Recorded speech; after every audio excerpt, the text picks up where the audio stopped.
혹시 이유 없이 가슴이 꽉 막힌 것처럼 답답하고 숨쉬기 힘든데 병원에 가면 아무 이상이 없다는 말만 들어보신 적 없으세요?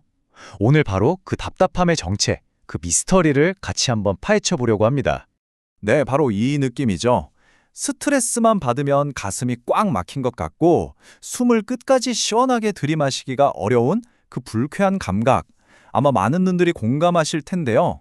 그런데 이상한 건 병원에 가서 내시경, 심전도, 온갖 검사를 다 해봐도 의사 선생님은 늘 아무 이상 없습니다 라고 말한다는 거죠. 아니, 나는 이렇게 힘든데 말이에요. 대체 이 답답함의 정체 뭘까요? 자, 그럼 지금부터 이 답답한 느낌의 진짜 원인이 뭔지 한번 추적을 시작해 보겠습니다.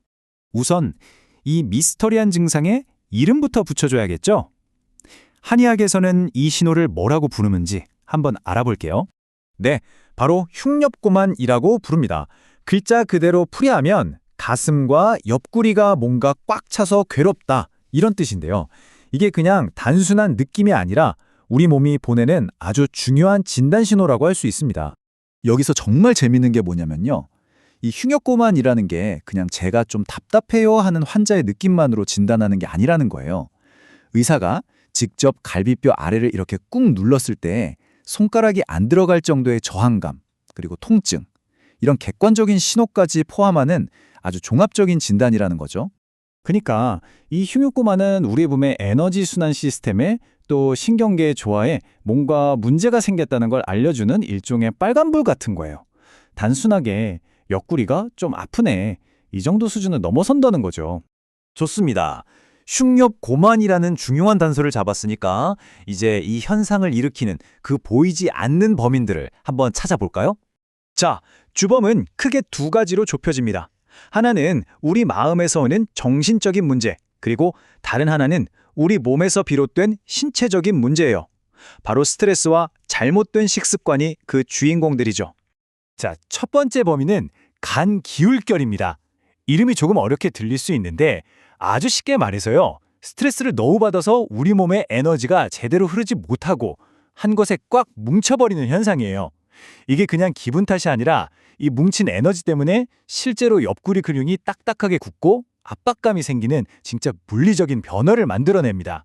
그리고 두 번째 범위는 담열입니다. 이건 또 뭐냐? 기름진 음식이나 술을 너무 많이 먹어서 몸에 쌓인 찌꺼기들, 그러니까 대사 노폐물이나 염증 반응을 말하는 건데요. 이런 것들이 우리 가슴이랑 옆구리에 마치 무거운 돌덩이 하나를 얹어놓은 것처럼 답답하고 무거운 압박감을 만드는 거죠.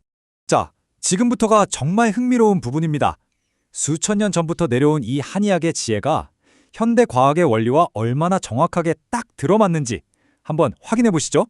근데 여기서 궁금한 점이 생기죠? 아니, 몸속 깊은 곳, 횡격막에 문제가 있는데 어떻게 그게 피부 바로 밑에 있는 바깥쪽 근육을 아프게 할 수 있을까요? 이 둘 사이에 무슨 연결고리라도 있는 걸까요? 그 정답이 바로 내장 체벽 반사에 있습니다. 이게 뭐냐면요. 횡격막 같은 우리 내부 장기에 무리가 가거나 이상 신호가 생기면 그 신호가 척수로 전달돼요. 그럼 우리 몸은 주인이 아프네? 장기를 보호해야겠다 하면서 그 신경과 연결된 주변 근육들을 반사적으로 꽉 수축시켜버리는 거죠. 이게 바로 몸속의 비명이 겉으로 드러나는 통증이 되는 과학적인 원리입니다. 그렇다면 우리 마음의 문제, 그러니까 불안감은 이 상황을 어떻게 만드는 걸까요? 왜 아프면 더 불안해지고 또 불안하면 몸이 더 아파오는 걸까요? 이게 바로 몸과 마음이 서로를 괴롭히는 무서운 악순환의 고리입니다. 횡격막이 잔뜩 긴장해서 보내는 신호가 뇌로 쭉 올라가서 우리 감정을 조절하는 곳을 자극해요. 그럼 우리는 불안감을 느끼게 되죠.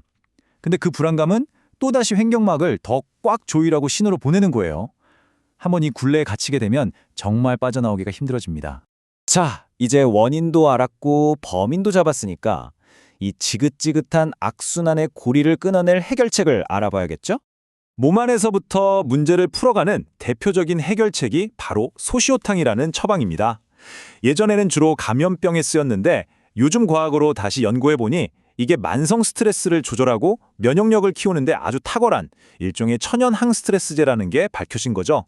여기서 중요한 건 소시오탕이 단순히 옆구리 아픈 것만 해결하는 게 아니라는 점이에요. 꽉 굳어있던 횡격막을 부드럽게 풀어주는 건 기본이고요. 소화도 잘 되게 하고 잔뜩 날써있던 신경도 안정시켜주고 나아가서 만성피로까지 풀어주는 말 그대로 몸 전체를 다스리는 통합적인 접근을 하는 겁니다. 자, 이번엔 바깥에서 접근하는 아주 신기한 해결책입니다. 정말 놀랍게도 등 뒤에 있는 어깨뼈의 한가운데 천종혈이라는 곳을 딱 자극하면 그렇게 답답하던 가슴이 거짓말처럼 뻥 뚫리는 경험을 할 수 있어요. 이건 현대 해부학에서 말하는 통증 유발점이랑 한의학의 경혈이 정확히 일치하는 아주 정교한 지점입니다. 이게 어떻게 가능하냐면요. 마치 신경계의 리모컨처럼 작동하는 거예요. 이 천종혈을 자극할 때 생기는 신호가 척수를 타고 가서 횡격막을 움직이게 하는 신경에 아주 강력한 브레이크를 걸어버립니다. 그러면 비정상적으로 꽉 수축해 있던 횡격막이 그 즉시 스르륵 풀리는 거죠. 정말 신기하지 않나요? 자, 이제 마지막 단계입니다. 단순히 특정 증상 하나를 없애는 걸 넘어서 우리 몸의 전반적인 활력을 되찾는 그 궁극적인 목표에 대해 이야기해 보겠습니다. 결론적으로 흉엽고만을 치료한다는 건 단순히 옆구리 통증을 없애는 것 그 이상입니다.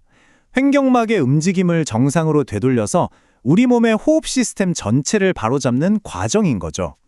숨을 깊게 쉴 수 있게 되면 전신에 산소 공급이 잘 되고 그럼 자연스럽게 만성 피로도 풀리고 면역력도 좋아지면서 삶 전체의 활기가 돌아오는 겁니다. 자, 오늘 이야기가 다 끝났는데요. 잠시 눈을 감고 스스로에게 한번 물어보세요. 오늘 나의 가슴은 편안하게 숨쉬고 있는가? 만약 이유를 알 수 없는 답답함이 계속되고 있다면 더 이상 몸이 보내는 신호를 외면하지 마세요. 막힌 기운을 뚫고 횡격막의 긴장을 풀어주는 것만으로도 당신의 하루는 다시 맑은 호흡과 생기로 가득 찰 수 있습니다.